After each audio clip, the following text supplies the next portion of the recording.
Sorry అండి. ఇక్కడ ఒక ప్రాబ్లమ్ జరిగింది. ఏందంటే ఆల్రెడీ ఫస్ట్ ఒక రికార్డ్ చేశా. బట్ అది ఫెయిల్ అయింది. ఇప్పుడు రికార్డ్ చేశానని చెప్పాను కదా! ఈ వీడియో కూడా సగం ఇప్పటి వరకు రికార్డ్ అయింది. మళ్ళీ కట్ అయిపోయిందనమాట.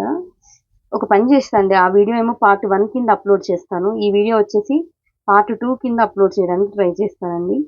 Okay. Sorry for the inconvenience. అంటే మనకు జూలై 11కి సంబంధించి 2 వీడియోస్‌గా వస్తుందనమాట. సరే. ఇది రీసెర్చ్‌కి సంబంధించిన ఆర్టికల్. దీన్ని ఒకసారి చూడండి. తర్వాత శాంతి ఓకే. Leave it. ట్రంప్ గారి గురించి మాట్లాడుతున్నాననమాట. రైట్.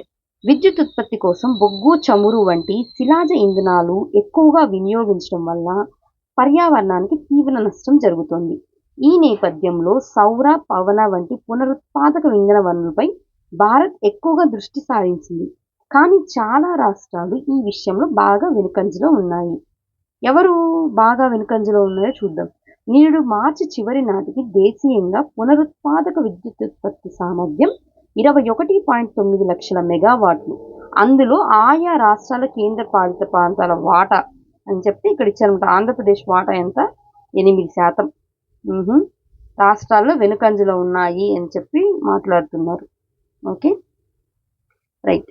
సరే. ఇంకేం చెప్పున్నారు? ఇది డిస్ట్రిక్ట్ ఎడిషన్.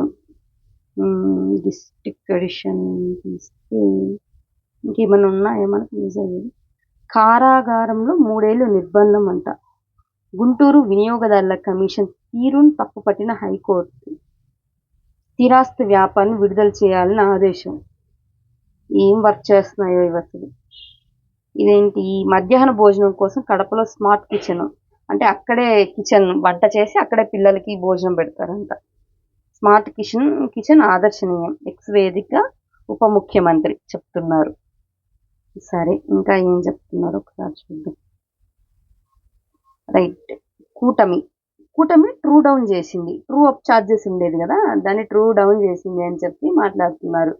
అంటే ఛార్జీలు తగ్గించింది అన్నట్టుగా. 5 ఏళ్ల తర్వాత ఇదే మొదటిసారి విద్యుత్ వినియోగదారులకు 449 కోట్ల సర్దుబాటు. ఏపీఈఆర్సీకి ప్రతిపాదించిన డిస్కంలు. సరే. పోలీసులు కించపరచడం సరికాదు. ఎవరు? పయ్యావలు చెప్తున్నారు. జగన్ చిల్లర సరే వాళ్ళు అంటారు, వీళ్ళు అంటున్నారు. ఇవన్నీ వాలంటీర్ వల్లే ఎన్నికల్లో ఓడిపోయామంట. వైకాపా మాజీ ఎమ్మెల్యే గోపిరెడ్డి చెప్తున్నారు. ఇంకా ఒకసారి చూడండి. మనకు ఒక చిన్న అప్డేట్ వచ్చింది ఇక్కడ. ఏంటి? రాష్ట్ర వ్యాప్తంగా 1,00,000 సీసీ కెమెరాలు తొలి విడతలో జాతీయ రహదారుల్లో అమరుస్తాం. ఎవరు చెప్తున్నారు? హోంమంత్రి అనిత గారు చెప్తున్నారు. ఓకే. సర్వీలెన్స్ పెరగబోతుందన్నమాట. ఓకే. నెక్స్ట్, భూ వినియోగ మార్పిడికి పురపాలక చట్ట సవరణ. రెవెన్యూ శాఖ నుంచి అధికారాల బదలాయింపు. సో ఇప్పుడు రెవెన్యూ డిపార్ట్మెంట్ నుంచి ఇది మున్సిపల్ డిపార్ట్మెంట్కి వస్తుంది. ఇక స్థానిక పట్టణాభివృద్ధి సంస్థల్లోని అనుమతులు. ఎందుకు ఇదంటే జాప్యాన్ని నిరోధించేందుకు. ఏం మాట్లాడుతున్నారో చూద్దాం ఒకసారి. రైట్. వ్యవసాయ భూములను వ్యవసాయేతర అవసరాలకు వినియోగించేందుకు ఉద్దేశించిన నాలా చట్టం రద్దు చేస్తున్నామని నిన్న కూడా చదివాం. కరెక్టేనా? దానికి సంబంధించి నాలా చట్టాన్ని రద్దు చేస్తున్నట్లు ప్రభుత్వం ప్రకటించిన నేపథ్యంలో దాని స్థానంలో ఇక నుంచి పట్టణాభివృద్ధి సంస్థల్లో ఎక్స్టర్నల్ డెవలప్మెంట్ ఛార్జీలు వసూలు చేయనున్నారు. ఎకరం ప్రాతిపదికన మొత్తం విలువపై 4% చొప్పున వసూలు చేయాలా, లేకపోతే చదరపు మీటరుకు ధర నిర్ణయించి ఫీజు విధించాలా అనే దానిపై కొద్ది రోజుల్లో స్పష్టత రానుంది. ఛార్జీ వసూళ్లపైన మున్సిపల్ చట్టం ఎప్పుడు ఇది 1965లో ప్రభుత్వం సవరణ చేసింది. అసలు ఈ చట్టాన్ని ఎందుకు తెచ్చారు అంటే ఇక్కడ ఉన్న గ్యాప్ తగ్గించడానికి. ఏం గ్యాప్? వ్యవసాయ భూములను వ్యవసాయేతర అవసరాలకు అంటే లైక్ కన్స్ట్రక్షన్ కానీ ఏదైనా సరే వాటికి వినియోగించినందుకు రెవెన్యూ శాఖ నుంచి నాలా చట్టం కింద ఇప్పటి వరకు అనుమతులు తీసుకుంటున్నారు. ఇందులో జాప్యంతో భవన నిర్మాణాలకు సకాలంలో అనుమతులు రావడం లేదు. చూసారా? టౌన్ ప్లానింగ్కి సంబంధించి స్పీడ్ ఆఫ్ డూయింగ్ బిజినెస్లో భాగంగా జాప్యాన్ని నిరోధించేందుకు నాలా చట్టాన్ని రద్దు చేస్తున్నట్లు ప్రభుత్వం ఇటీవల ప్రకటించింది. అంటే ఇంపార్టెన్స్ దేనికి ఇచ్చిందండి? స్పీడ్ ఆఫ్ డూయింగ్ బిజినెస్లో ఇచ్చింది. ఇంతకుముందు ఏముంది? Is of doing business. ఇప్పుడు స్పీడ్ ఆఫ్ డూయింగ్ బిజినెస్. ఈ డిఫరెన్స్ గమనించాలి. ఈ కారణంగా ఫీజుల కింద వచ్చే ఆదాయం నష్టపోకుండా పట్టణ స్థానిక సంస్థల్లో ఎక్స్టర్నల్ డెవలప్మెంట్ ఫీజులు వసూలు చేయాలని నిర్ణయించారు. కొత్త నిబంధనల ప్రకారం వ్యవసాయ భూములు వ్యవసాయేతర అవసరాలకు వినియోగించేందుకు అనుమతులు ఇచ్చే అధికారం పురా నగరపాలక సంస్థల్లో కమిషనర్లకు, పట్టణాభివృద్ధి సంస్థల్లో వైస్ చైర్మన్లకు కల్పించారు. ఓకే, తీసేయండి. బట్ నాలా చట్టం బదులుగా ఇంకో చట్టానికి మన వాళ్ళు సవరణ చేయబోతున్నారు. అన్యాయంపై రోడ్డెక్కే వారంతా అసాంఘిక శక్తులేనా? జగన్ గారు ప్రశ్నిస్తున్నారు ఎక్స్ వేదికగా. ఓకే, ఇక్కడ షర్మిల గారు కూడా క్వశ్చన్ చేస్తున్నారు చూడండి. ప్రధాని మోదీ దత్తపుత్రుడు జగన్ ఏది చేసినా రాష్ట్రంలో చెల్లుబాటు అవుతుంది. తలపైన కాళ్ళు పోనిచ్చినా, మామిడికాయలు తొక్కుకుంటూ వెళ్ళినా, రపారపా నరుకుతామని బహిరంగ హెచ్చరించినా ఆయనపై చర్యలు ఉండవు అని ధ్వజమెత్తారు. ధరల పతనంతో తోతాపూరి మామిడి రైతులు విలువిల్లాడుతున్నారు. కిలోకి 16 రూపాయల ధర అందిస్తే తప్ప కోలుకోలేమని రైతులు చెప్తున్నారు. కానీ గవర్నమెంట్ ఎంత చెప్పిందండి? 4 రూపీస్ చెప్పింది కదా. ఇక్కడ మధ్యలో ఏమైందంటే రైతులు ఉన్నారు, అలాగే ప్రభుత్వము ఉంది. మధ్యలో ఈ గుజ్జు వ్యాపారులు ఉన్నారు కదా, వీళ్ళు సిండికేట్ అయ్యారని చెప్పి రైతులు ఆరోపణ అనమాట. సరే, ఇంకా ఏం న్యూస్ ఉంది ఇక్కడ? జాతీయ స్థాయిలో చేబ్రోలు సర్పంచ్ సత్తా అంట. ఏంటి ప్రోగ్రాము? సర్పంచ్ సంవాద్. ఇది మంత్లీ చేస్తారు. ఈ మంత్లీ పెట్టే స్కీమ్స్ లో ఈ ప్రోగ్రామ్ లో ఈవిడ పాల్గొన్నారన్నమాట. రైట్, దాని టాపిక్ ఏంటి? మెరుగైన పాలన, గ్రామాభివృద్ధి, సమన్వయం, సాంకేతికత, సమాచారం మార్పిడి దీని ముఖ్య ఉద్దేశం. ఇవన్నీ ఎస్ఏ టాపిక్స్ అండి, ఒకసారి అబ్జర్వ్ చేయండి. మెరుగైన పాలన, గ్రామీణ ఇవన్నీ, అందుకని ఆ లైన్ కోసం ఈ టాపిక్ తీసుకున్నా ఇక్కడ. సరే, ఇంకా ఏం చెప్తున్నారు వీళ్ళు? గ్రామాభివృద్ధి, భవిష్యత్ ఆలోచనలు. ఈసారి వదిలేసేయండి. ఈ టాపిక్స్ అయితే ఒకసారి ఫింగర్ టిప్స్ మీద చూసుకోవడానికి ట్రై చేయండి. నెక్స్ట్, లిక్కర్ స్కామ్ కి సంబంధించి ఒక అప్డేట్ వచ్చింది. ఏమంటున్నారు? లిక్కర్ స్కామ్ లో మాస్టర్ మైండ్ మిథున్ రెడ్డి అంట. ఎటు తీసుకెళ్తారో దీన్ని. సరే, 100% ఖచ్చితత్వంతో సర్వస్వతంత్రంగా రోబో శస్త్రచికిత్సలు. రైట్, ఇక్కడ ఎంపీ శశిధరూర్ గారు ఒకటి మాట్లాడుతున్నారు. ఏం మాట్లాడుతున్నారు? అత్యయిక స్థితి ఓ చీకటి అధ్యాయం. అసలు ఈ మధ్యన శశిధరూర్ గారి గురించి చాలాసార్లు న్యూస్లో ఉందండి. అంటే అసలు ఈయన కాంగ్రెస్లో ఉన్నారా లేకపోతే బీజేపీ తరపున మాట్లాడుతున్నారా అని అంటున్నారు కదా. రైట్, ఆ వ్యూలో చూస్తూ ఈయన చెప్పింది ఏంటో చూడండి. మాజీ ప్రధాని ఇందిరాగాంధీ 1975లో విధించిన అత్యయిక స్థితి అంటే ఎమర్జెన్సీ ఉంది కదా, ఆ ఎమర్జెన్సీని ఓ చీకటి అధ్యాయంగా కాంగ్రెస్ సీనియర్ నాయకుడు ఈయన వర్ణించారు. ఏమంటున్నారు? అది భారత ఆత్మను గాయపరిచిందని వ్యాఖ్యానించారు. ఆ కాలంలో మితిమీరిన మాజీ ప్రధాని ఇందిరాగాంధీ చర్యల వల్లే 1977 ఎన్నికల్లో ప్రజలు కాంగ్రెస్ పార్టీని తిరస్కరించారని విమర్శించారు. ఎమర్జెన్సీ రోజులను కేవలం చీకటి అధ్యాయంగానే గుర్తుంచుకోకూడదని, దాని నుంచి పాఠాలు నేర్చుకోవాలని సూచించారు.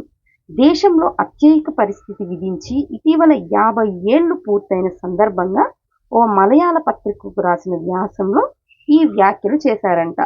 ఏమంటున్నారు? ఇంకా ఎమర్జెన్సీలో క్రమశిక్షణ పేరిట చేపట్టిన చర్యలు సమర్థించలేని క్రూరత్వానికి దారితీశాయి.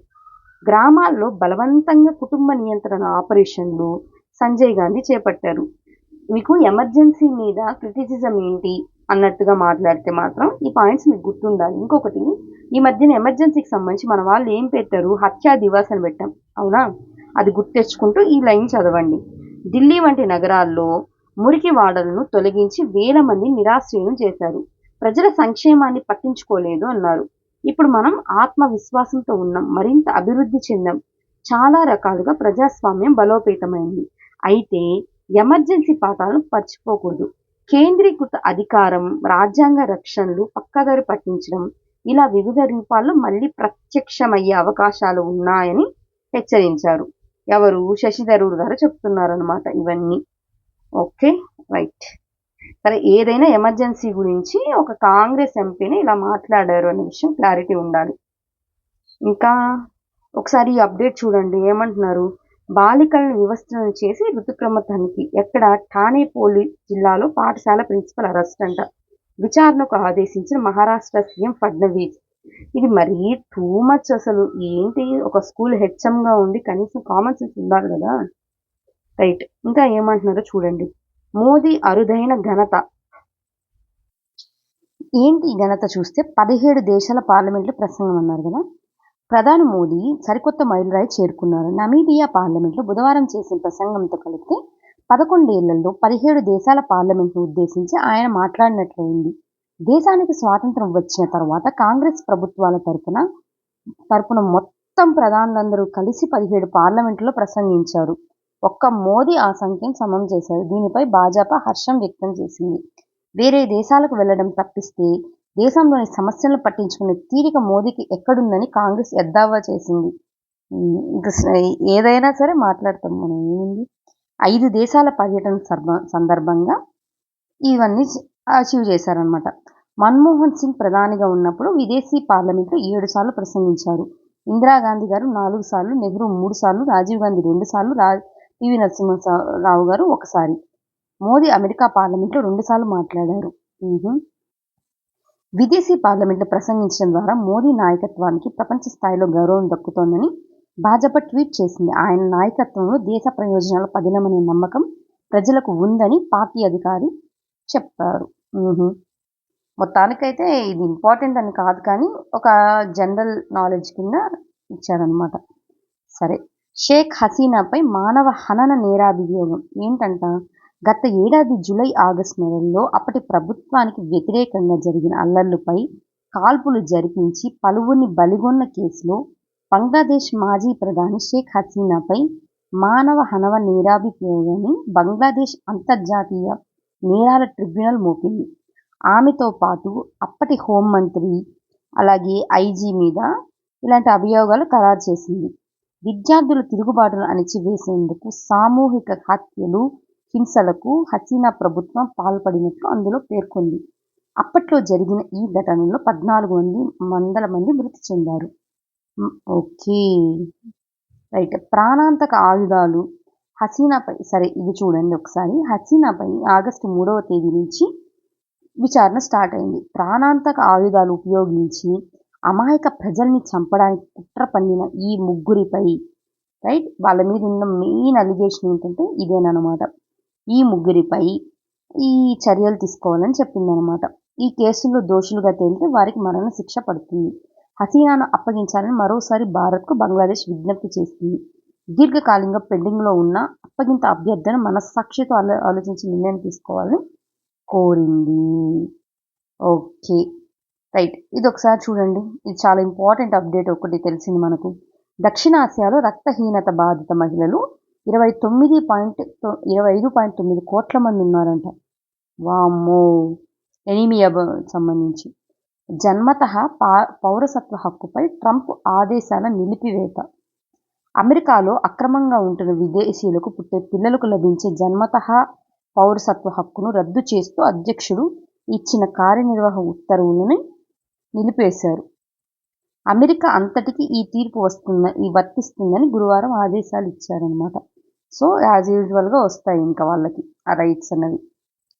14న భూమికి తిరిగి రానున్న శుభాంశు శుక్లా అంటే సోమవారం రాబోతున్నారనమాట.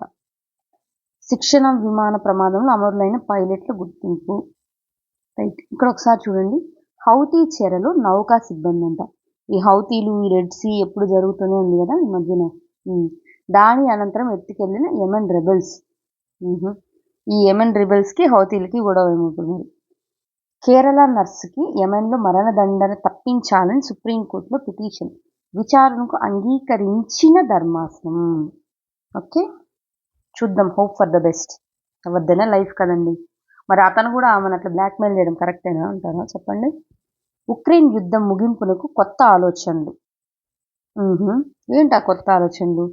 విదేశాంగ మంత్రుల భేటీలో పంచుకున్న అమెరికా, రష్యా ఉక్రెయిన్ యుద్ధానికి ముగింపు పలికేందుకు భిన్న విధానాన్ని అవలంబించే అవకాశాలను పరిశీలిస్తున్నట్లు అమెరికా విదేశాంగ శాఖ మంత్రి తెలిపారు. ఈ మేరకు శాంతి చర్చల కోసం తాజాగా రష్యా, అమెరికా పరస్పర కొత్త ఆలోచనలు పంచుకున్నట్లు చెప్పారు. మలేషియా రాజధాని కౌలాలంపూర్లో ఒక సదస్సు సందర్భంగా ఇవన్నీ స్టార్ట్ చేశారన్నమాట. 50 నిమిషాల పాటు సాగిన తమ సమావేశంలో శాంతి చర్చలకు సంబంధించి కొత్త ఆలోచనలపై చర్చించినట్లు ఆయన తెలిపారు. ఏం తెలిపారో చెప్పలేదు, కానీ తెలిపారు. ఇక్కడిక్కడే మ్యాటర్ అంతా ఫర్ ద ఇది అన్నట్టు మాట్లాడుతున్నారు. ఛత్తీస్గఢ్ మద్యం కుంభకోణం. ఛత్తీస్గఢ్లో కూడా లిక్కర్ స్కామ్. రాహుల్ విమర్శలు అత్యయిక స్థితికి మద్దతు ఇవ్వడమే. ఈ ఎన్నికల సంఘం ఓటర్ల జాబితా సవరణను చేపట్టడానికి వ్యతిరేకిస్తూ రాహుల్ గాంధీ బీహార్లో నిరసన తెలపడం అంటే అకేయ స్థితికి మద్దతిస్తున్నట్లేని భాజపా విమర్శించింది. రాజ్యాంగబద్ధ సంస్థలు విజయం, ఓటములపై ఆధారపడతాయని ప్రతిపక్ష పార్టీలు నమ్ముతోందని భాజపా ప్రతినిధి వ్యాఖ్యానించారు. శశిథరూర్ ఎమర్జెన్సీపై తన అభిప్రాయం తెలపడాన్ని కొంతమంది కాంగ్రెస్ నేతలు జీర్ణించుకోలేకపోతున్నారని అభిప్రాయపడ్డారు. మరి వాళ్ళ పార్టీలో ఉండి వాళ్ళ పార్టీకి అగైనెస్ట్ మాట్లాడితే ఎట్లండి? ముంబైలో సింధూర్ వంతెన అంట. దక్షిణ ముంబైలో బ్రిటిష్ కాలం నాటి కార్నక్ రోడ్డు ఓవర్ బ్రిడ్జ్ స్థానంలో కొత్తగా నిర్మించిన వంతెను మహారాష్ట్ర ముఖ్యమంత్రి ప్రారంభించారు. దీనికి సింధూర్ బ్రిడ్జ్ అని పేరు పెట్టారంట. వసంతాల మహతీర్. మలేషియా మాజీ ప్రధానమంత్రి మహతీర్ పుట్టినరోజు గురించి మాట్లాడారు. కెనడాలో కపిల్ శర్మ రెస్టారెంట్పై కాల్పులంట. యుద్ధ విమానాలు, నౌకలతో చైనా కవ్వింపు. ఇంకేమైనా పనే పాట? ఇదే పని. పసిఫిక్ మహాసముద్రంలో చైనా మరోసారి కవ్వింపు చర్యలకు దిగింది. తైవాన్ తీరాన్ని చైనా పీపుల్స్ లిబరేషన్ ఆర్మీకి చెందిన 12 యుద్ధ విమానాలు చుట్టుముట్టాయి. సరే, ఈ పసిఫిక్ సముద్రంలో జరిగే గొడవలు అన్నమాట మాట్లాడుతుంది. సరే, ఇంకేమన్నా? 3 ఏళ్ల శిక్ష 1 రోజుకి తగ్గింపు. 40 ఏళ్ల వేదనకు ఢిల్లీ హైకోర్టు ముగింపు. అవినీతి కేసులో 3 ఏళ్ల జైలు శిక్ష పడిన మాజీ ఉద్యోగికి శిక్షను ఢిల్లీ హైకోర్టు 1 రోజుకి తగ్గించింది. ఇది 40 ఏళ్ల వేదన అంట. ఏదైనా న్యాయస్థానాలు ఉన్నాయి అని కొన్ని ఇలాంటి జడ్జిమెంట్స్ చూసి నమ్ముతారు జనాలు, సామాన్య జనం. అంతే కదండి. ఏమైనా డబ్బులు ఏమైనా ఉన్నాయా పోయి ఏమైనా చేయడానికి? మనకు లేవు. మనం న్యాయస్థానాలనే నమ్మాలి. అవి మన నమ్మకాన్ని నిలబెట్టుకుంటాయి కూడా. సరే, ఛాంపియన్. బుక్క పెట్టుకునే ముందు లెక్క పెట్టుకోండి. సత్యసాయి శత జయంతిని ఘనంగా నిర్వహిద్దాం. అదే పీటీఎం మిషన్ జరిగింది ఇక్కడ, ఇదనమాట. నెక్స్ట్ ఏం మాట్లాడుతున్నాడు? సీమలో కరువు నివారణకు శాశ్వత చర్యలు. ఎవరు? కేంద్ర మంత్రి శివరాజ్ సింగ్ చౌహాన్ చెప్తున్నారు ఈ మాట. రంగరాయ వైద్య కళాశాలలో కీచక పర్వం. విద్యార్థులకు ఆఖరికి ల్యాబ్ టెక్నీషియన్ కూడా పోయి విద్యార్థులను వేధిస్తున్నాడంటే అసలు ఎక్కడో ఉండరండి. నేను చెప్తున్నా కదా, ఈ బ్లాక్ మెయిల్స్ ఇంతకు మించి చెప్తే ఇంకొకటి ఉండదు. First empty mind is the home for the devil's thoughts అంటారు కదా. ఫస్ట్ దాని నుంచి బయటకు వచ్చి వీళ్ళందరి దగ్గర కాంపిటేటివ్ ఎగ్జామ్స్ రాపించాలి. అప్పుడు సైలెంట్గా ఉంటారు వీళ్ళు. ఇట్లే ఉంటాయి, లేకపోతే చిన్న పిల్లలు కదండి. హంద్రీ నీవా లైనింగ్ పనుల్లో రికార్డు. పుట్టపర్తిలో పనులు పరిశీలించి సీఎం చంద్రబాబు. P4 దర్శకులకు 14 చంద్రబాబు విందు. ఆంధ్రజ్యోతి ఫోటోగ్రాఫర్కు చంద్రబాబు నిన్న ఇతని మీద దాడి జరిగిందన్నారు కదా బంగారుపాలెం దగ్గర. అది పోలవరం 2వ దశ తర్వాతే బనకచర్లపై ఆలోచించగలం. కేంద్ర జల సంఘానికి నివేదించిన Polavaram authority. Banakacherla everyday will be in news. Next, గోదావరికి పెరుగుతున్న వరద. శ్రీశైలం డ్యామ్ 3 గేట్లు నీటి విడుదల. ఇంకా ఓకే, రైట్. బెట్టింగ్ యాప్ల కేసులో రంగంలోకి ఈడీ దిగేసింది. ఇంకా ఈడీ కేసులో ఒక మెయిన్ ఇష్యూ ఏంటంటే అండి, ఇక్కడ కేసు ఫైల్ చేయడం కాదు క్వశ్చన్.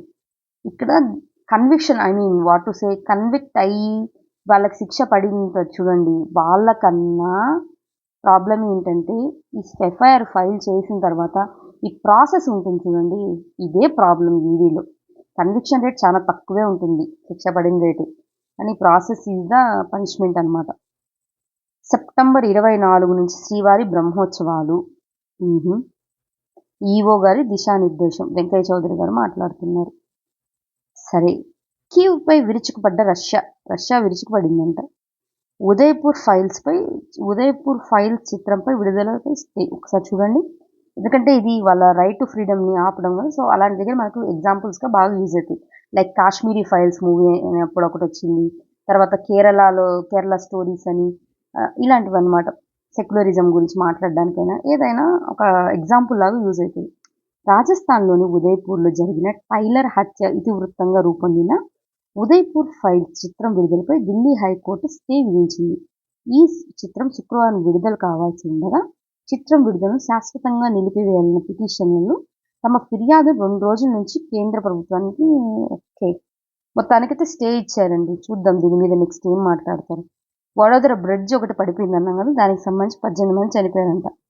పాక్ నటి మృతదేహాన్ని తీసుకునేందుకు నిరాకరించిన కుటుంబం. ఆదివారం వస్తే ఆలయాల శుభ్రత. ఈటీవీ భారత్లో చెప్తున్నారు. ఈడీ సోదాల్లోకి డంకీ రూట్ ఏజెంట్ల గుట్టు రట్టు. భారతీయులను అక్రమంగా విదేశాలకు పెద్ద ఎత్తున డంకీ రూట్లో తరలిస్తున్న పలువురు ఏజెంట్లను ఇమిగ్రేషన్ ఏజెన్సీలపై దాడులు నిర్వహించిన మన ఈడీ. ఓకే, నెక్స్ట్ సాయం నిలిపిన ట్రంప్, అగమ్య గోచరంగా ఎయిడ్స్ నివారణ. అంటే నిన్న బిగ్ బ్యూటిఫుల్ బిల్లు వచ్చింది కదండి, దానికి సంబంధించి దాంట్లో సబ్సిడీస్ ఇలాంటి వెల్ఫేర్ అవన్నీ తగ్గించేశారు కదా. మరి వీళ్ళ పరిస్థితి ఏంటి ఇప్పుడు దాకా చేసిన వాళ్ళు? చూడాలి ఏం చేస్తారు. ట్రంప్ షన్బాత్ ఇరాన్ కామెంట్ ఇది. ట్రంప్పై దాడి సీక్రెట్ సర్వీస్ ఏజెంట్ల వైఫల్యమే. 6గురిపై వేటు, ట్రంప్పై దాడి. అమెరికా అధ్యక్ష ఎన్నికల ప్రచార సమయంలో పెన్సిల్వేనియాలోని ఎన్నికల ప్రచారంలో జరిగింది కదా, దానికి సంబంధించి ఒకటి కాన్స్పిరసీ చూపించారు, గుర్తుందా? అది సివిల్ సర్వీస్ ఏజెంట్ల వైఫల్యమే అని చెప్తున్నారు అనమాట. సాయం నిలిపిన ట్రంప్. ఇది చదివాం కదా ఆల్రెడీ ఈ ఆర్టికల్. జమ్మూ కాశ్మీర్లో ఆశావాహ పరిస్థితులు. ఒమర్ అబ్దుల్లా వ్యాఖ్య. ఇక్కడ అబ్జర్వ్ చేయండి, జమ్మూ కాశ్మీర్ ముఖ్యమంత్రి ఈయన ఒమర్ అబ్దుల్లా. ఇక్కడ వచ్చేసేవారు మన కోల్కతా సీఎం మమతా బెనర్జీ గారి గురించి ఒక న్యూస్ అనమాట. అంటే ఇక్కడ వీళ్ళు మాట్లాడుతూ ఈ స్టేట్మెంట్ పాస్ చేశారు. సరే, టెన్నిస్ మాజీ క్రీడాకారిని కాల్చి చంపిన కన్న తండ్రి. ఇది చాలా న్యూస్లో వైరల్ అయింది, మీకు ఐడియా ఉంటే. అవునా? ఏంటి, ఒక ఫాదరే ఆ టెన్నిస్ స్పోర్ట్స్ అమ్మాయి, ఆ అమ్మాయిని చంపేశారని చెప్పి హర్యానాలో ఇది జరిగిందంటున్నారు. దలైలామా వారసుడు చైనా నుంచి రారు. అరుణాచల్ ప్రదేశ్ సీఎం. ఫస్ట్ కిరణ్ రిజిజు గారి గురించి ఒకటి వచ్చింది, తర్వాత మోడీ గారు ఈ విషయం గురించి మాట్లాడారు, తర్వాత అమెరికా మాట్లాడింది, నెక్స్ట్ ఇప్పుడు అరుణాచల్ ప్రదేశ్ సీఎం మాట్లాడుతున్నారు. చూద్దాం దీనికి సంబంధించి నెక్స్ట్ రేపు చైనా ఏం చెప్తుందో. ఇక నుంచి దేశంపై దృష్టి పెట్టండి. ఎవరు చెప్తున్నారు? జైరాం రమేష్ చెప్తున్నారు. ఎందుకు? ఇన్ని రోజులు ఫారిన్ విజిట్లో ఉన్నారు కదా మోడీ గారు, సో దానికి సంబంధించి ఒక క్రిటిసిజం లాగా మాట్లాడారనమాట. మన కాంగ్రెస్ మినిస్టర్ వాళ్ళు ఇంతకుముందు వర్క్ చేశారు కదా ఆయన. రైళ్ల భద్రతకు DFCCILతో ఒప్పందం. ఏం ఒప్పందం చేస్తారో చూద్దాం. భారత సరకు రవాణా నడవా సంస్థ, తెలుగులో మనం పిలిస్తే అదే బెటర్ లేని తెలుగు, మీరు ఈ వర్డ్స్ తీసుకోండి. ఏమన్నారు? DFCCIL. ఓకే, రైళ్లు నడుస్తుండగానే కృత్రిమ మేధ సాయంతో పరీక్షించగలిగే సాంకేతిక వ్యవస్థను సమకూర్చేందుకు ఈ అగ్రిమెంట్ అనేది చేసుకోవడం జరిగిందనమాట. సరే, బుల్లెట్ రైళ్ల మార్గ కీలక సొరంగంలో ముందడుగు. ఎవరు బుల్లెట్ రైలుకి ఫండింగ్ చేస్తున్నారండి? జపాన్ వల్ల హెల్ప్ తీసుకుంటుంది ఇండియా. 10 మంది బందీలను విడుదల చేస్తాం. ఎవరు? హమాస్ చెప్తుంది. ఇజ్రాయెల్ హమాస్ గొడవ ఉంది కదా, సో అందువల్ల హమాస్ ఈ మాట చెప్తుంది అనమాట. అక్రమ వలసల నిరోధానికి బ్రిటన్ ఫ్రాన్స్ మధ్య అంగీకారం. ఏం అంగీకారం చూద్దాం. ఫ్రాన్స్ నుంచి బ్రిటన్కు అక్రమ వలసలు పెరుగుతున్న నేపథ్యంలో ఇరు దేశాలు ఒక అంగీకారానికి వచ్చాయి. ఫ్రాన్స్ నుంచి ఇంగ్లీష్ ఛానల్ దాటి బ్రిటన్కు అక్రమంగా చేరుకుంటున్న ప్రతి ఒక్క అక్రమ వలసదారుని స్వదేశానికి వెనక్కి పంపాలన్నది ఈ అంగీకార సారాంశం. ప్రయోగాత్మకంగా అమలు పరచనున్న ఈ ఒప్పందాన్ని గురించి బ్రిటిష్ ప్రధాని వెలువరించారన్నమాట. చూద్దాం.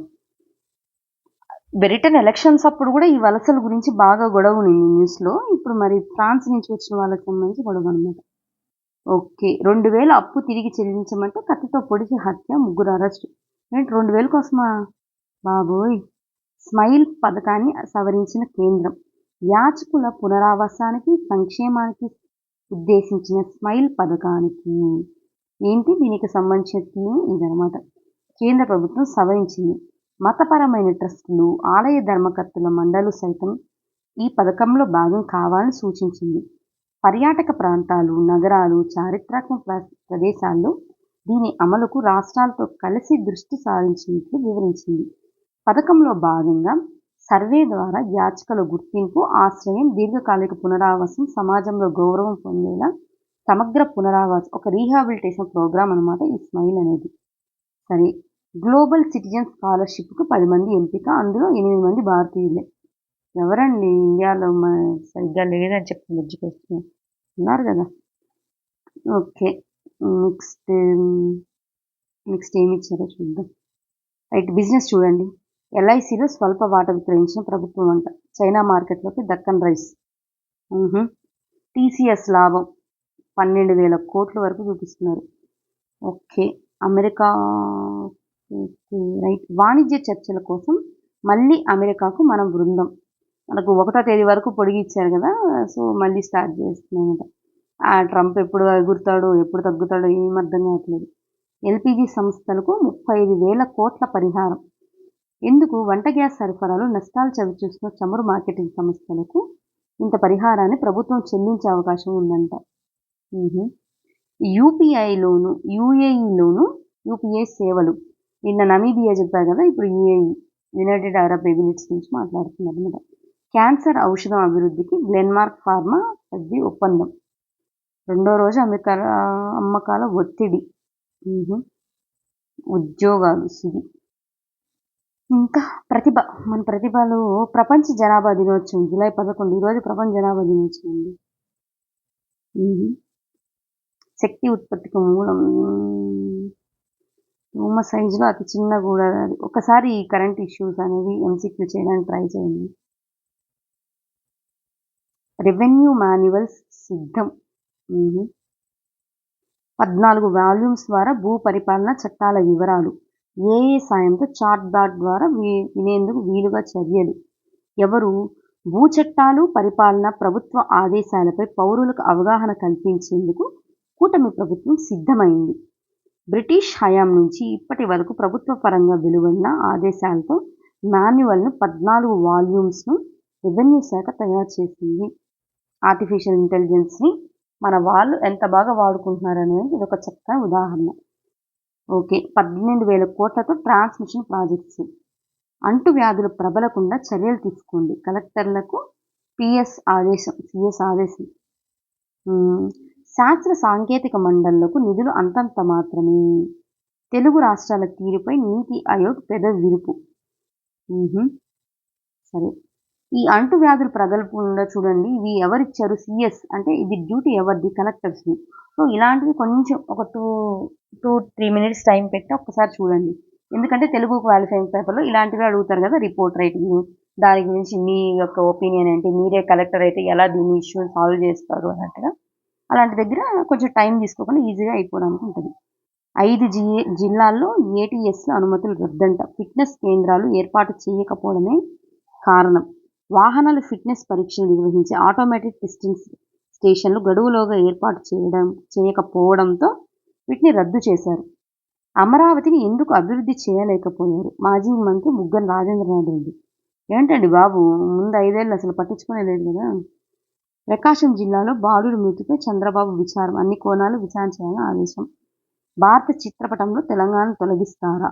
అమ్మో. ఎక్స్లో ప్రధానికి పలు ప్రశ్నల సంధింపు. భాజపా నేత క్షమాపణలు చెప్పాలని కేటీఆర్ డిమాండ్.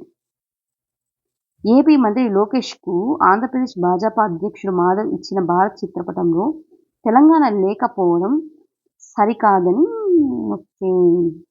అరణ్యంలో నా ప్రేమకు అరుణోదయం. ఏంటి? మావోయిస్టు దంపతుల గురించి జనజీవన్లోకి రమ్మని చెప్పి కోరుతున్నారు కదా. బనకచర్ల ఫ్రీ ఫీజిబిలిటీ నివేదిక. పోలవరం ప్రాజెక్ట్ అథారిటీ కేంద్రానికి లేఖ. ఇవన్నీ చెప్పాను కదండి. చూద్దాం ఈ వీక్లో వచ్చిన న్యూస్ అన్నీ కలెక్ట్ చేసి మనం పోలవరం మీద వీడియో చేద్దాం. ఓకే, ఇక్కడతో జూలై 11కి సంబంధించిన కరెంట్ అఫైర్స్ అనేది కంప్లీట్ అయిందండి. మీరు గమనించాలి, ఫస్ట్ పార్ట్ 1 గాను పార్ట్ 2 గాను బికాస్ ఆఫ్ సమ్ డిస్టర్బెన్స్ ఇది అప్లోడ్ చేయాల్సి వస్తుంది. అది చెక్ చేసి ఈ వీడియో అనేది కంప్లీట్గా వినండి. ఓకే, మన ఎఫర్ట్స్ అనేది మీకు నచ్చినట్లయితే మన వీడియోని లైక్ చేయండి, మన ఛానల్ సబ్స్క్రైబ్ చేయండి, మీ ఫ్రెండ్స్కి కూడా ఈ వీడియోని షేర్ చేయండి. Thank you so much.